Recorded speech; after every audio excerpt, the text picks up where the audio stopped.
کیا آپ کو پتہ ہے اللہ تعالیٰ نے قرآن میں قبلہ کی تبدیلی کے بارے میں ایک آیت نازل کی ہے؟ اگر معلوم ہے تو کوئی بات نہیں، آپ دوبارہ سن لیں۔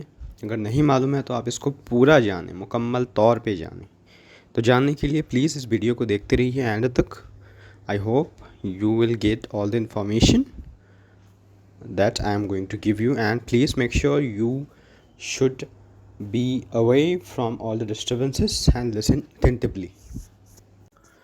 اب بیوقوف لوگ کہیں گے، ان مسلمانوں کو ان کے اس قبلے سے کس نے پھیر دیا جس پر یہ پہلے تھے؟ تم فرما دو، مشرق و مغرب سب اللہ ہی کا ہے، وہ جسے چاہتا ہے سیدھے راستے کی طرف ہدایت دیتا ہے۔ اب بیوقوف لوگ کہیں گے سے کیا مراد ہے؟ کہتے ہیں کہ اس آیات کی شان نزول کے بارے میں مفسرین کا ایک قول یہ ہے کہ یہ آیات یہودیوں کے بارے میں نازل ہوئی کہ جب بیت المقدس کی جگہ خانہ کعبہ کو قبلہ بنایا گیا تو اس پر انہوں نے اعتراض کیا، کیوں نہ کہ یہ تبدیلی انہیں ناگوار تھی۔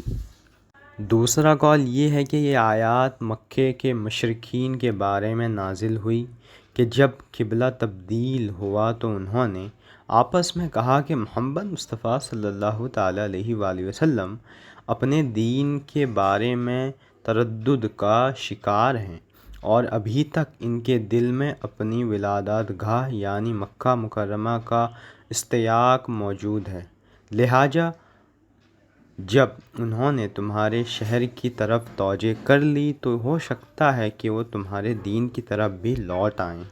تیسرا قول یہ ہے کہ یہ آیات منافقوں کے بارے میں نازل ہوئی، کیوں نہ کہ انہوں نے اسلام کا مذاق اڑاتے ہوئے قبلے کی تبدیلی پر اعتراض کیا تھا۔ چوتھا قول یہ ہے کہ یہ آیات مشرکین، منافقین اور یہودی تینوں کے بارے میں ہو سکتی ہے، کیوں نہ کہ قبلے کی تبدیلی پر تعیین و تصنیع کرنے میں سب شریک تھے۔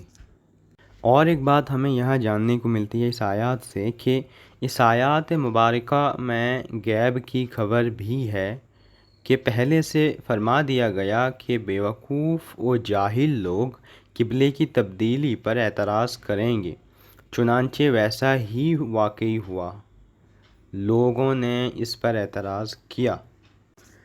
بیوقوف لوگ کیوں کہا گیا؟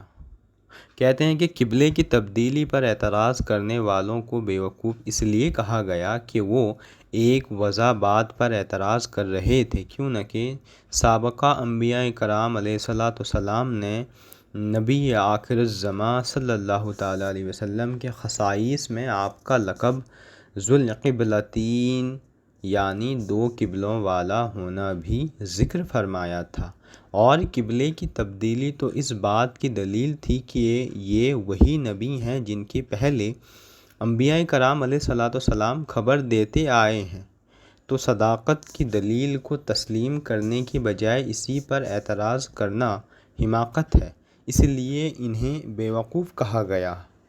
جیسے کوئی دھوپ کے روشن ہونے کو سورج کے طلوع ہونے کی دلیل بنانے کے بجائے طلوع نہ ہونے کی دلیل بنائے تو اسے بیوقوف کے سوا اور کیا کہا جائے گا؟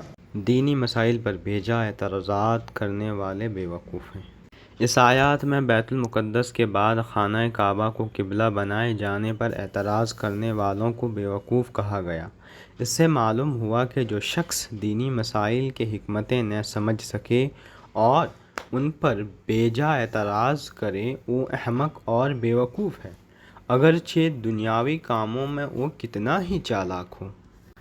آج کل بھی ایسے بیوقوفوں کی کمی نہیں ہے، چنانچہ موجودہ دور میں بھی مسلمان کہلا کر شراب، سود، پردے، حیا، اسلامی نظام وراثت اور حدود اسلام پر اعتراضات کرنے والے لوگ موجود ہیں، اور ایسے افراد قرآن مجید کے حکم کے مطابق بیوقوف ہیں۔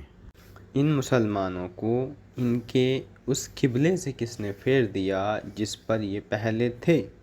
اس سے کیا مراد ہے؟ سنیے، قبلے اس جہت کو کہتے ہیں جس کی طرف انسان منہ کرتا ہے، اور چونکہ مسلمانوں کو خانہ کعبہ کی طرف منہ کر کے نماز ادا کرنے کا حکم دیا گیا ہے، اسی لیے خانہ کعبہ مسلمانوں کا قبلہ ہے۔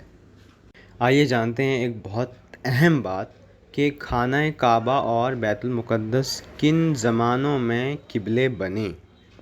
یاد رہے کہ حضرت آدم علیہ السلام سے لے کر حضرت موسیٰ علیہ السلام تک کعبہ ہی قبلہ رہا، پھر حضرت موسیٰ علیہ السلام سے لے کر حضرت عیسیٰ علیہ السلام تک بیت المقدس قبلہ رہا، اور مسلمان بھی مدینہ منورہ میں آنے کے بعد تقریباً 16-17 ماہ تک بیت المقدس کی طرف منہ کر کے نماز پڑھتے رہے، اور اس کے بعد نماز ظہر کی ادائیگی کے دوران مسجد قبلتین میں کعبے کی تبدیلی کا واقعہ ہوا۔ نیز یہ بھی یاد رہے کہ حج ہمیشہ کعبہ ہی کا ہوا ہے، بیت المقدس کا حج کبھی نہیں ہوا۔ تم فرما دو مشرق و مغرب سب اللہ ہی کا ہے، اس سے کیا مراد ہے آئیے جانتے ہیں۔ قبلے پر اعتراض کرنے والے تمام لوگوں کو ایک ہی جواب دیا کہ انہیں کہہ دو مشرق و مغرب سب اللہ تعالیٰ کا ہے، اسے اختیار ہے جسے چاہے قبلے بنائے، کسی کو اعتراض کا کیا حق ہے، بندے کا کام فرمانبرداری کرنا ہے۔